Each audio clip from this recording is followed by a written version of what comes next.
Well, hello and welcome back. This is Aiko in Texas, and I'm here again to show you another deck out of my collection. This one's going to be a little strange, but it's kind of cute. I really like the art style of, I think it's kind of a watercolor and ink, and I think that you're going to like it as well. I chose this background fabric today. It is, of course, candy corn. I think this deck has a little flair for the odd, maybe can be used around Halloween time, but if you use it at other times of the year, that's fine as well. But I just pulled this cloth out, fabric out for our desktop today. So let's get started. Be fabulous, of course, always. Okay, this is the deck that I'm presenting today called the Shadowland Tarot by Monica Bodersky. And you can see on the outside of the box, it's going to be rather strange. So hold your seats and get ready for a fun review of this deck. Okay, it comes in a box. It's a hard box, and it is a magnet on the edge, so that's really, really nice. Let me move a few of my little trinkets out of the way, and I'm going to open it up. It comes with a really beautiful guidebook here. The inside of the box, just almost too close for this big one. This is a rather large, you can see my hand, this is a rather large deck and a large book, thick book, actually, a very thick book that comes with it. I'll try to keep it out of it's very glossy, so you're going to see glare. And these are the cards that we will look at momentarily. So let me set the box to the side and let's take a little look at the guidebook itself. Okay. I haven't looked at this deck in a long while, so we're kind of looking at it again together. And it starts off with, it's by Red Feather, is the publisher. With deepest gratitude and love to my husband and partner in life, Alan Webster, for always being my light. I could say the exact same thing about my husband. He's very supportive of all my wacky, witchy, weird self, all my different things I do. He's very supportive. And I do have to tell y'all that today I got the most beautiful bookshelf. It's like a library wall bookshelf that he bought for me, and all my tarot cards and all my oracle cards and all my books and novels. And it is like, it's over 12 feet long across a wall in my house, and I am just in hog heaven. And all of my tarot decks and oracle decks are also in hog heaven, I can tell you.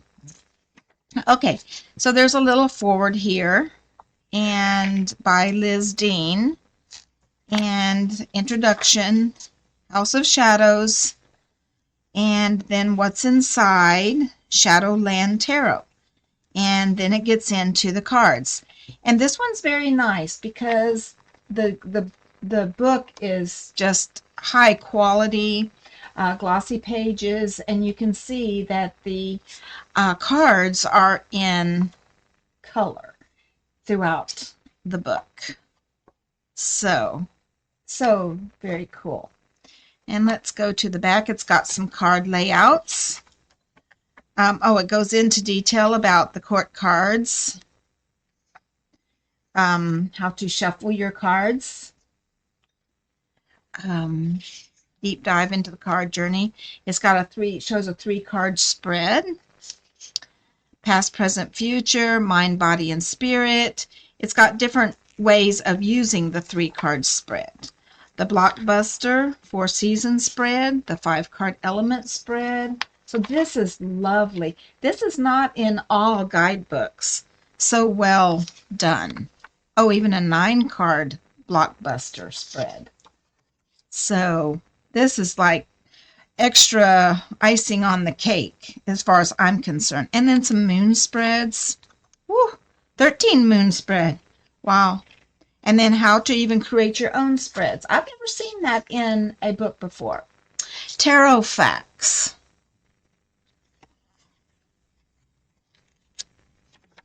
And then, of course, a conclusion at the end. And here is the section I always like to show, to give credit where it is due. And this is Monica Bodersky. She's a first-generation Canadian artist, author, educator, root-working witch, and professional tarot reader with over 40 years' experience in spiritual training. So you can read about her there. It's just a lovely book inside. It's very heavy. And I think it's because these pages are thick and so beautifully done. So I'm going to set that up there and out of our way. And let's bring this back and let's get into the cards. Okay. Get them out. There is not a ribbon to pull the cards out of the deck, but that's okay. That's okay. Not all boxes have those in them. Okay. Well, they're gilded in gold on the edge.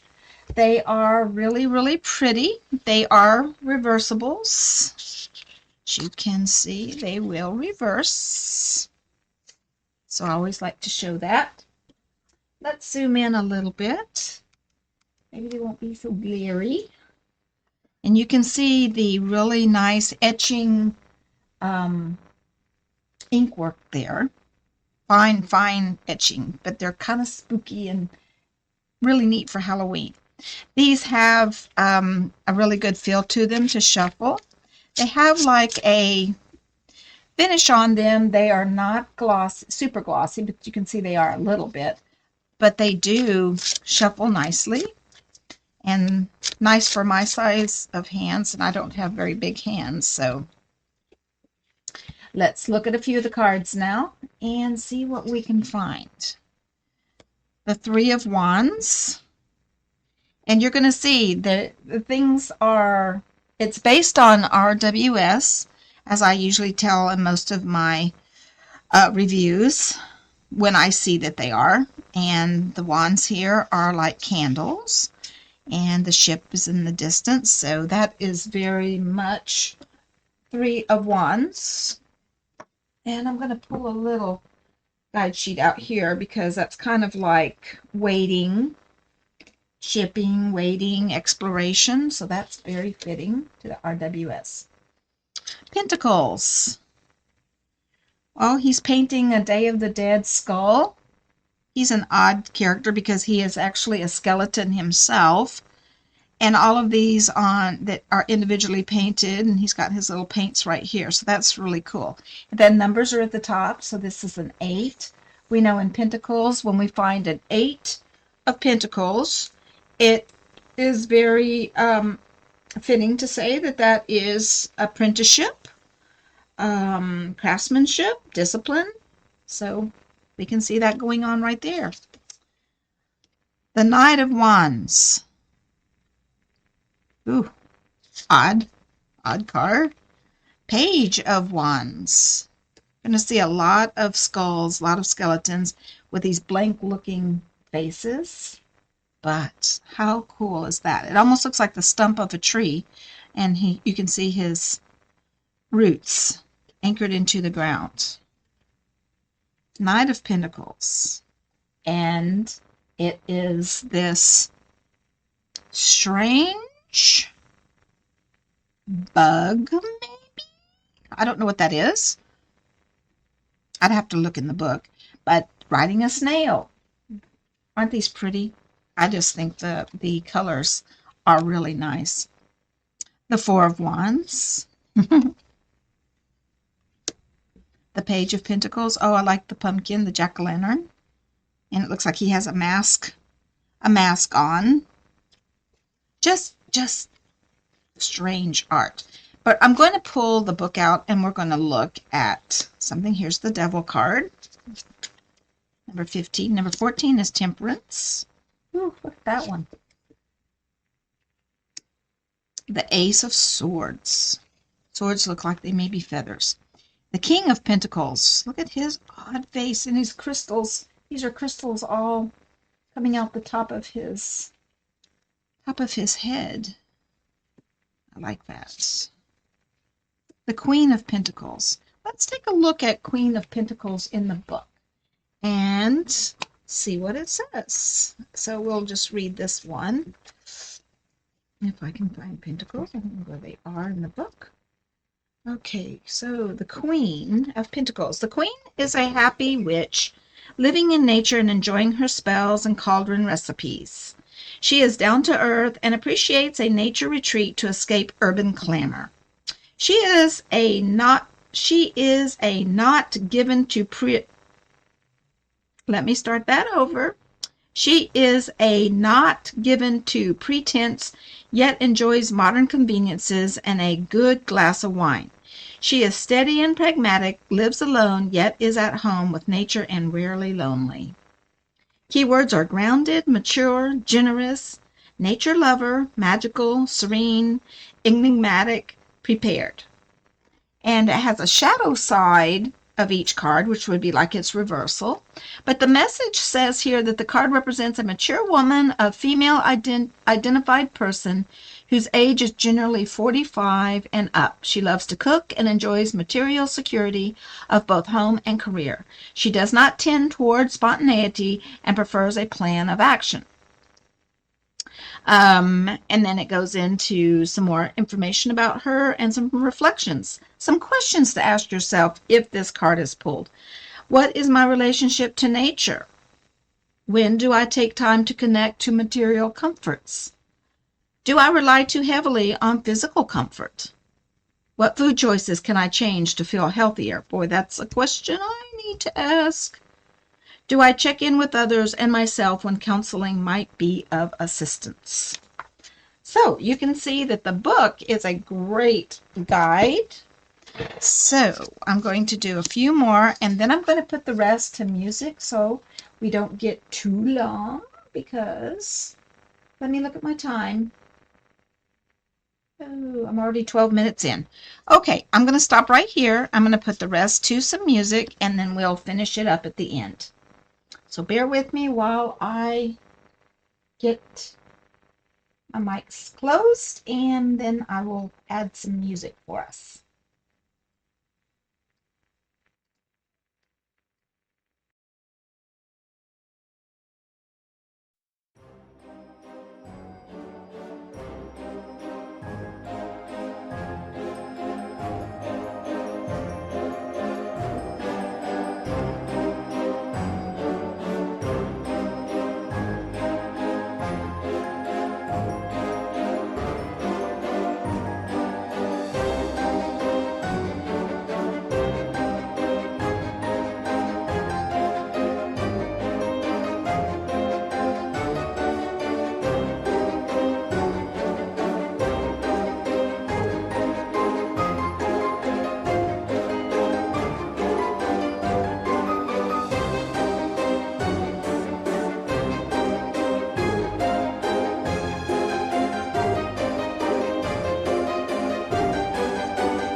Hey, I hope you enjoyed that. I did not show you all the cards because I want you to be surprised and find some new ones. If you were to purchase this deck out there, that you would find some cards that spoke to you and that you hadn't seen yet. That's the fun of getting a new deck, in my opinion.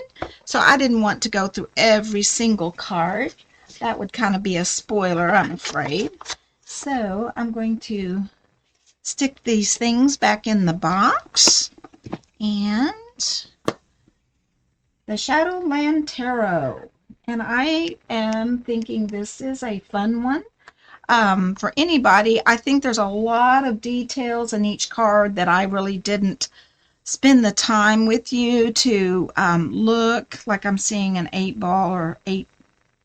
Oh, maybe not. Maybe that's the infinity sign. I'm not sure. There are so many cute little details that go into each card, and I want you to have fun going through them just as much as I did when I got it. I don't use this deck a lot to read with.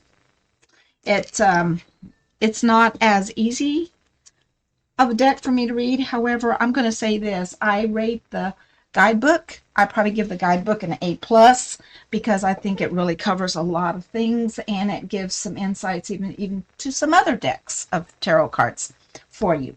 So I hope you had a good time today, and I'm going to remind you to be fabulous, and I hope you have a wonderful evening, and I'll see you next time with another deck, or another tarot deck, or another oracle deck. And I'm hoping that this is one that you enjoy as much as I do. This is Aiko. Don't forget to subscribe, give me a like, and leave me a comment or two. Thank you. Bye.